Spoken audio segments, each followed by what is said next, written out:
Welcome to Prachi academy YouTube channel. आशा करते हैं आप लोगों की पढ़ाई लिखाई अच्छी चल रही है, साथ ही साथ आप बोर्ड एग्जाम की भी तैयारी जोर शोर से कर रहे होंगे। पिछले क्लास में हम लोगों ने रिफ्रैक्टिव इंडेक्स और प्रिंसिपल ऑफ रिवर्सिबिलिटी का डिटेल से स्टडी किए थे। इसमें आप सभी स्टूडेंट्स का बहुत सारा प्यार मिला, इसके लिए सभी स्टूडेंट्स को थैंक्स। और जो स्टूडेंट इस चैनल में नए हैं, चैनल को सपोर्ट करने के लिए चैनल को सब्सक्राइब और वीडियो को लाइक कर दीजिए। चलिए टॉपिक को हम लोग कंटिन्यू करते हैं।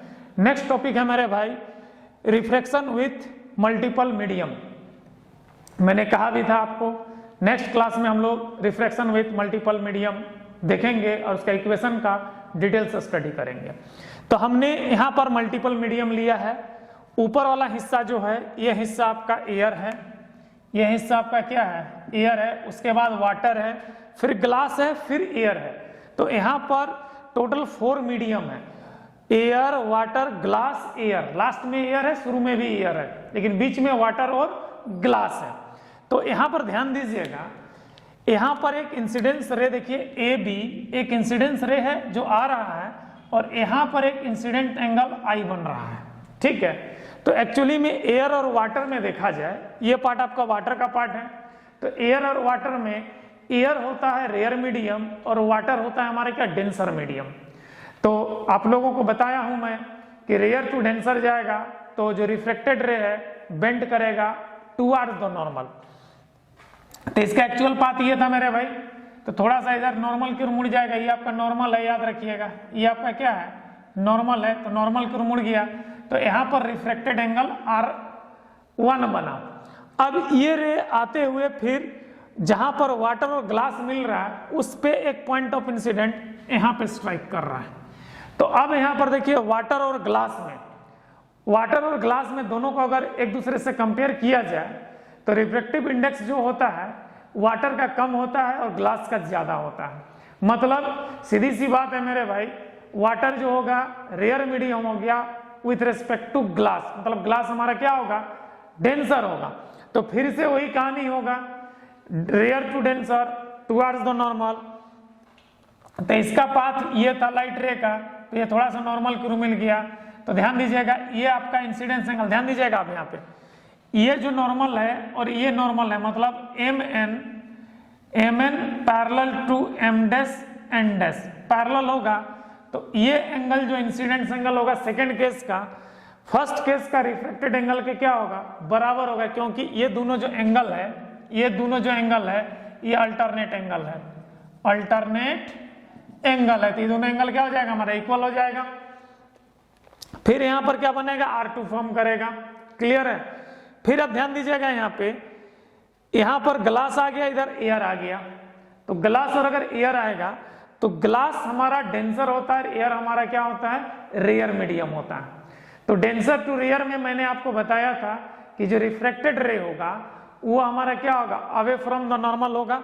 तो यहाँ पर जब पॉइंट ऑफ इंसिडेंट से जब लाइट रे बाहर निकलेगा तो इसका पाथ ये था, तो इससे दूर हट जाएगा, उधर चला जाएगा।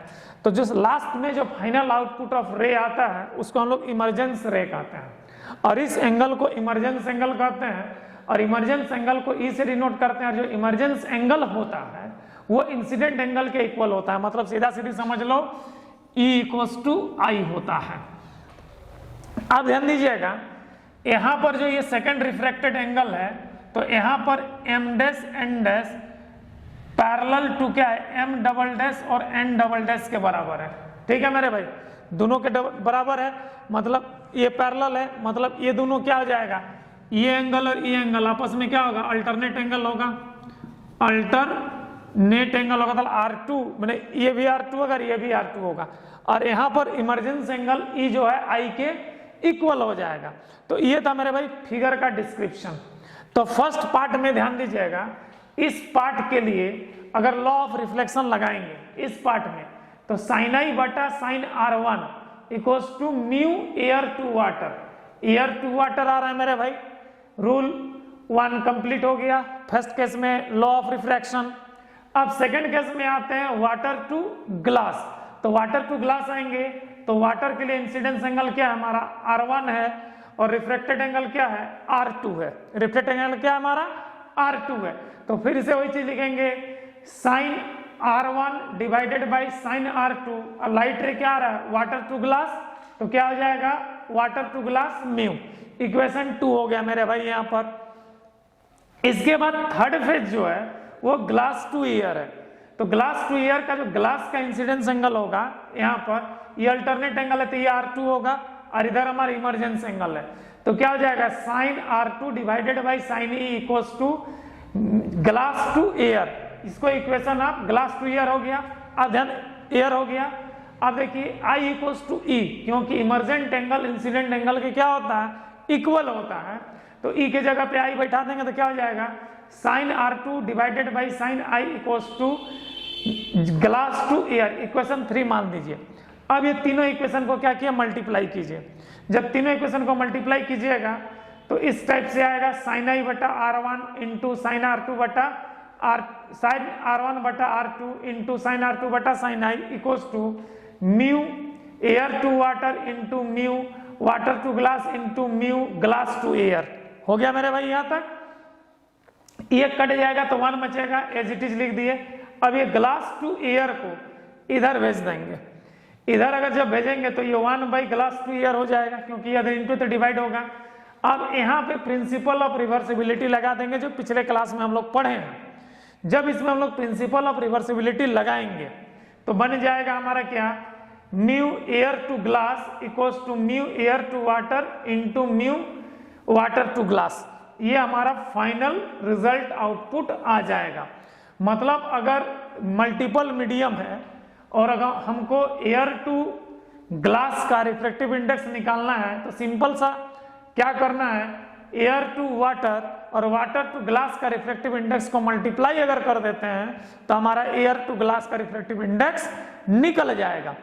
अगर हमको इस फिगर में मान लीजिए कि कोई लाइट रे एयर टू वाटर जा रहा है, वाटर टू ग्लास जा रहा है और ग्लास टू एयर जा रहा है, और आपको बोल देगा कि आपको रिफ्रैक्टिव इंडेक्स निकालना है एयर टू ग्लास, तो इस कंडीशन में आपको कुछ नहीं करना, बड़ा ही सिंपल है मेरे भाई।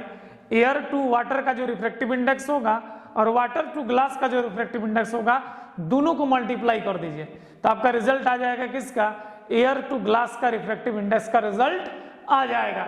यहाँ पर देखिए वही इक्वेशन आपको निकाले हैं, और इससे रिलेटेड न्यूमेरिकल बड़ी देता है मेरे भाई एग्जाम में, बोर्ड एग्जाम में फिक्स है, या तो 2 मार्क्स का देगा या तो 3 मार्क्स का देगा, लेकिन देता ही देता है यहाँ पर। तो इस रिलेशन को याद कर लीजिएगा मल्टीपल मीडियम का, ठीक है। अब ये क्वेश्चन भी इस बार पूछने वाला है एग्जाम में, ध्यान दीजिएगा, बड़ा ही जबरदस्त क्वेश्चन है ये। रे डायग्राम ऑफ लेटरल शिफ्ट, इसका इक्वेशन नहीं बता रहे क्योंकि आप लोग का इक्वेशन नहीं पूछता है, रे डायग्राम और लेवलिंग पूछता है इसका। तो एक हम लोग रेक्टेंगुलर स्लैब लिए हुए हैं, ठीक है। ये रेक्टेंगुलर ग्लास स्लैब है जो कंप्लीटली ट्रांसपेरेंट है, एकदम इसमें कोई भी खरोंच या रफ नहीं है, मतलब स्मूथ ग्लेज्ड है, एकदम न्यू ब्रांड जैसा, ठीक है। तो यहाँ पर देखिए, यहाँ पर एयर हो गया, यहाँ पर ग्लास तो डेंसर मीडियम हो जाएगा और ये फिर रेयर मीडियम होगा, ठीक है। तो एक इंसिडेंस रे देखिए ए बी जो आया, तो ए बी यहाँ पर क्या है मेरे भाई, इंसिडेंस रे है। ए बी क्या है हमारा, इंसिडेंस रे है। ए बी क्या है हमारा, इंसिडेंस रे है। उसके बाद ध्यान दीजिएगा बी सी, बी सी क्या है मेरे भाई, बी सी रिफ्रैक्टेड रे है, बी सी रिफ्रैक्टेड रे है। उसके बाद क्या है, सी डी, यहां पे डी लिख दीजिए। सी डी जो है ये आपका इमरजेंस रे है, इमरजेंस रे है, ठीक है। और याद रखिएगा नॉर्मल और इंसिडेंस रे के बीच बना को एंगल को हम लोग क्या कहते हैं, एंगल ऑफ इंसिडेंस कहते हैं। और याद रखिएगा नॉर्मल और रिफ्रैक्टेड रे से बना कोण को एंगल ऑफ रिफ्रैक्शन कहते हैं। चूंकि ध्यान दीजिएगा नॉर्मल MN और MDes एंड पैरेलल है, तो ये दोनों अल्टरनेट एंगल होगा, ठीक है। तो ये दोनों अल्टरनेट एंगल होगा, तो एंगल ऑफ रिफ्रैक्शन इस एंगल ऑफ इंसिडेंस के इक्वल हो जाएगा। अब फाइनली जब ग्लास से एयर निकलेगा तो यहाँ पर क्या होगा, अवे फ्रॉम द नॉर्मल होगा, तो यहाँ का जो एंगल होता है ये एंगल ऑफ इमरजेंस कहते हैं इसको, ठीक है। ये लेवलिंग तो ध्यान दीजिए, ये जितना लेवलिंग बताया आपको करना होगा। ये एंगल ऑफ, ये हमारा क्या, एंगल ऑफ इमरजेंस, ई को एंगल ऑफ इमरजेंस है मेरे भाई यहाँ पर, ठीक है। और angle of emergence angle of incidence का क्या होता है, इक्वल होता है। देख ले, लिख दिया, angle of emergence is equal to the angle of angle of incidence equal to the angle of emergence, मतलब I इक्वल्स टू E। और इस रे का नाम क्या है, angle of emergence ray. Actually में लाइट रे का पाथ क्या था, ये था, लेकिन जब मल्टीपल मीडियम से आते हुए आया तो देखिए लाइट रे यहां जाने के बजाय यहां से जा रहा है, इसका पाथ हमारा क्या हो गया, चेंज हो गया। पाथ अगर चेंज हुआ तो इसमें जो लेटरल शिफ्ट हुआ, ये जो आपका डिस्टेंस दिखाई दे रहा है नॉर्मल डिस्टेंस, ये डी, यही आपका है लेटरल शिफ्ट या लेटरल डिस्प्लेसमेंट। तो मेरे भाई ये जो लेवलिंग है एकदम पूरा 5 मार्क्स का देता है, पूरा हूबहू हो सके ये लेवलिंग बनाने दे, या तो ये पूरा फिगर बनाया हुआ रहेगा और यहाँ पर नंबर 1 डाल देगा कि इसको हम लोग क्या कहते हैं, इसको क्या कहते हैं, यहाँ पे नंबर 3 डाल देगा, इसको क्या कहते हैं, यहाँ पर नंबर 4 डाल देगा, इसको क्या कहते हैं, और आपको उसका नाम लिखना रहता है, ठीक है।